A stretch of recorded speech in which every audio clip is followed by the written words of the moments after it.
Hello everyone, আমি doctor Gautam বিশ্বাস। আজকে আপনাদের সাথে বর্ধমান হেলথ হাব থেকে আলোচনা করতে এসেছি প্রোটিন বা প্রোটিন ইনটেক এই বিষয়ের উপরে।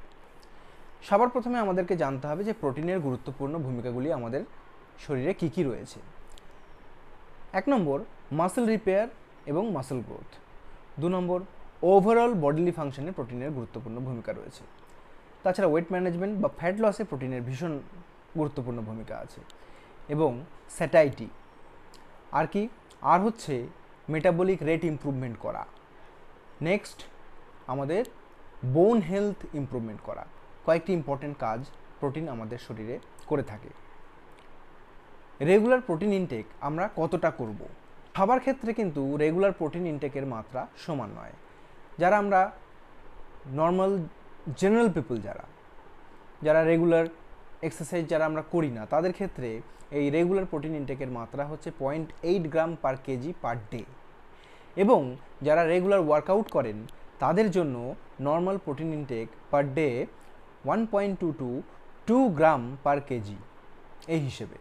মানে আপনার বডি ওয়েট যতটা আছে, ধরুন আপনার বডি ওয়েট যদি 50 কেজি হয়, তাহলে নর্মাল পিপল আপনি যদি হন, তাহলে 0.8 দিয়ে সেটাকে মাল্টিপ্লাই করলে যেটা দাঁড়াবে সেটা হচ্ছে আপনার রেগুলার প্রোটিন ইনটেকের মাত্রা।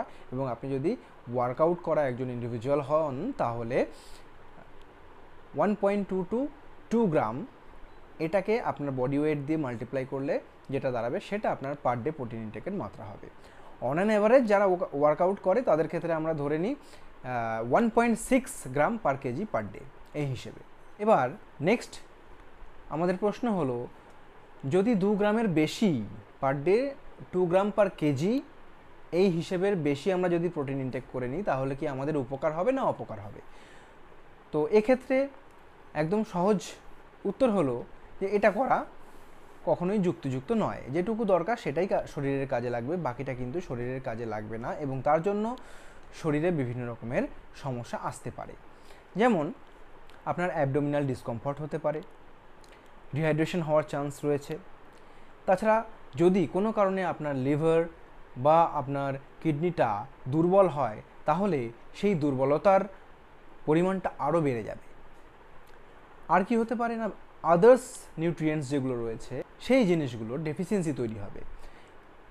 ইউজুয়ালি যেটা হয় যে এক্সেস প্রোটিন ইনটেকের জন্য শুধুমাত্র প্রোটিনের ওপরেই বেশি ফোকাস আমরা দিই, বাকি কিন্তু যে নিউট্রিয়েন্টস রয়েছে তার উপরে আস্তে আস্তে ফোকাস স্পন্টেনিয়াসলি কিন্তু কমে যায়, এবং তার ফলে আদার মাইক্রোনিউট্রিয়েন্ট অ্যান্ড ম্যাক্রোনিউট্রিয়েন্ট ডেফিসিয়েন্সি হয়।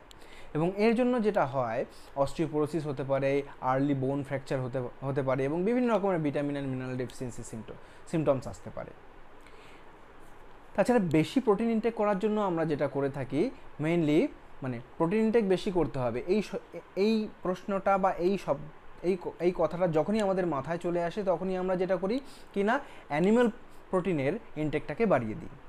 Meet, processed meat, red meat, এই জিনিসগুলো খাওয়া বাড়িয়ে দিই, এবং এতে থাকে প্রচুর পরিমাণে স্যাচুরেটেড ফ্যাট, যেটা কিন্তু আমাদের শরীরের পক্ষে খুবই ক্ষতিকর।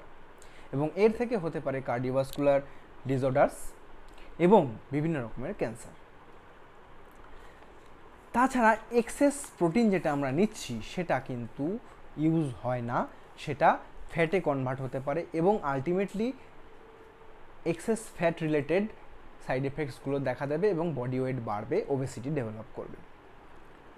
সুতরাং এখানে সাজেস্ট করব যে হাই প্রোটিন অনলি ডায়েটের থেকে ব্যালেন্স ডায়েট কিন্তু খুবই উপকারী এবং হেলদি। আপনারা ব্যালেন্স ডায়েট ফলো করুন, সুস্থ থাকুন। ধন্যবাদ। আমি আপনাদের সাথে ডক্টর গৌতম বিশ্বাস।